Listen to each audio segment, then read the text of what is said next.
So, ayan guys, magluluto tayo ng gizzard. Ayan. Ito ay celery. Ito yung chili na binabad. Dry chili. Flour, pepper.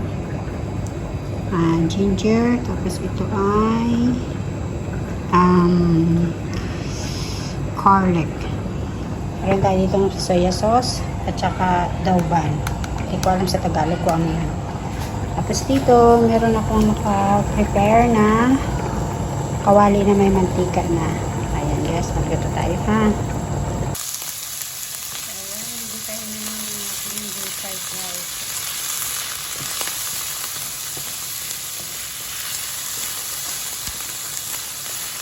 Hanggang sa mawala yung pagkapunsin.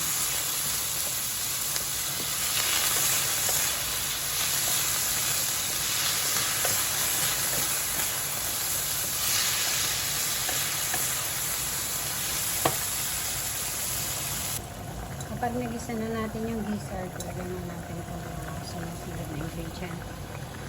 Itong ginger at yung garlic. Gisa natin ng konti.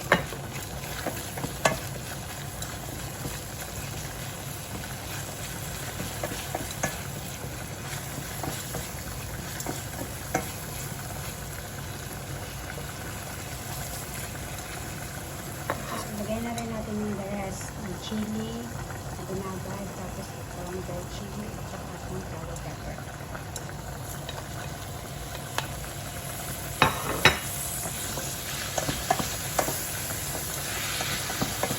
Maanghang ito guys, kasi ang ito kasi ilang beses ko na itong naluto. Linito ko lang ngayon para may remembrance naman ako.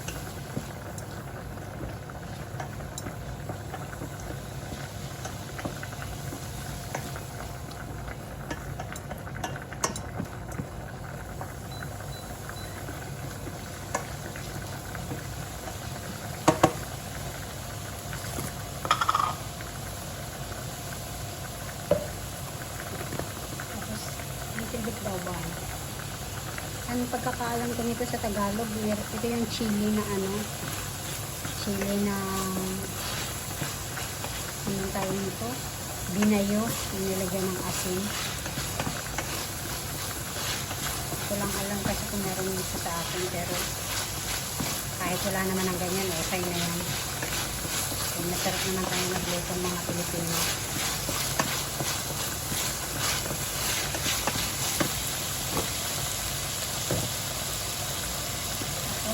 Little bit soya sauce.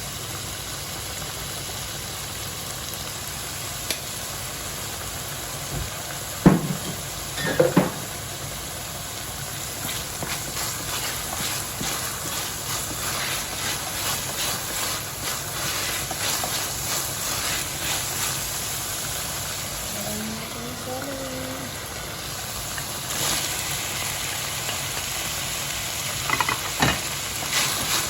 Anong babae ko lang kakain ito kasi sila na ko nang nakain ng dito sa bahay.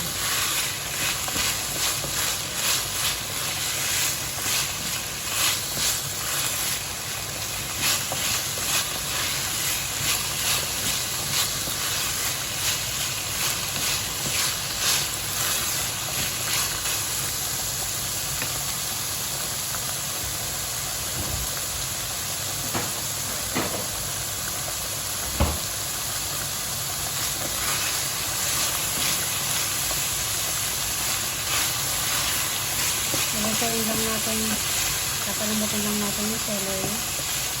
Kasi ito.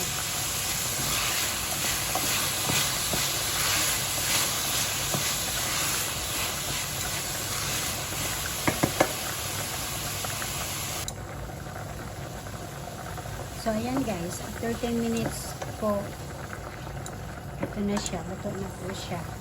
Isa-serve ko na siya. Ilalagay ko siya sa pinggan. Tapos, lalagay ako ng kanin on the side. Tapos, bibigay ko na kay aming babae. So, dito sa bahay, si aming babae lang kumakain ng manggang. Sa pamilya nila. Yung mga alaga ko naman kanina, ang kinain spaghetti bolognese. So, yan lang guys. Sana ay nagustuhan nyo ang aking luto. Thank you everyone sa pag-support nyo sa akin. Shoutout po sa lahat. Shoutout sa Team Punyaters at sa lahat ng mga sumusuporta sa akin. I love you all.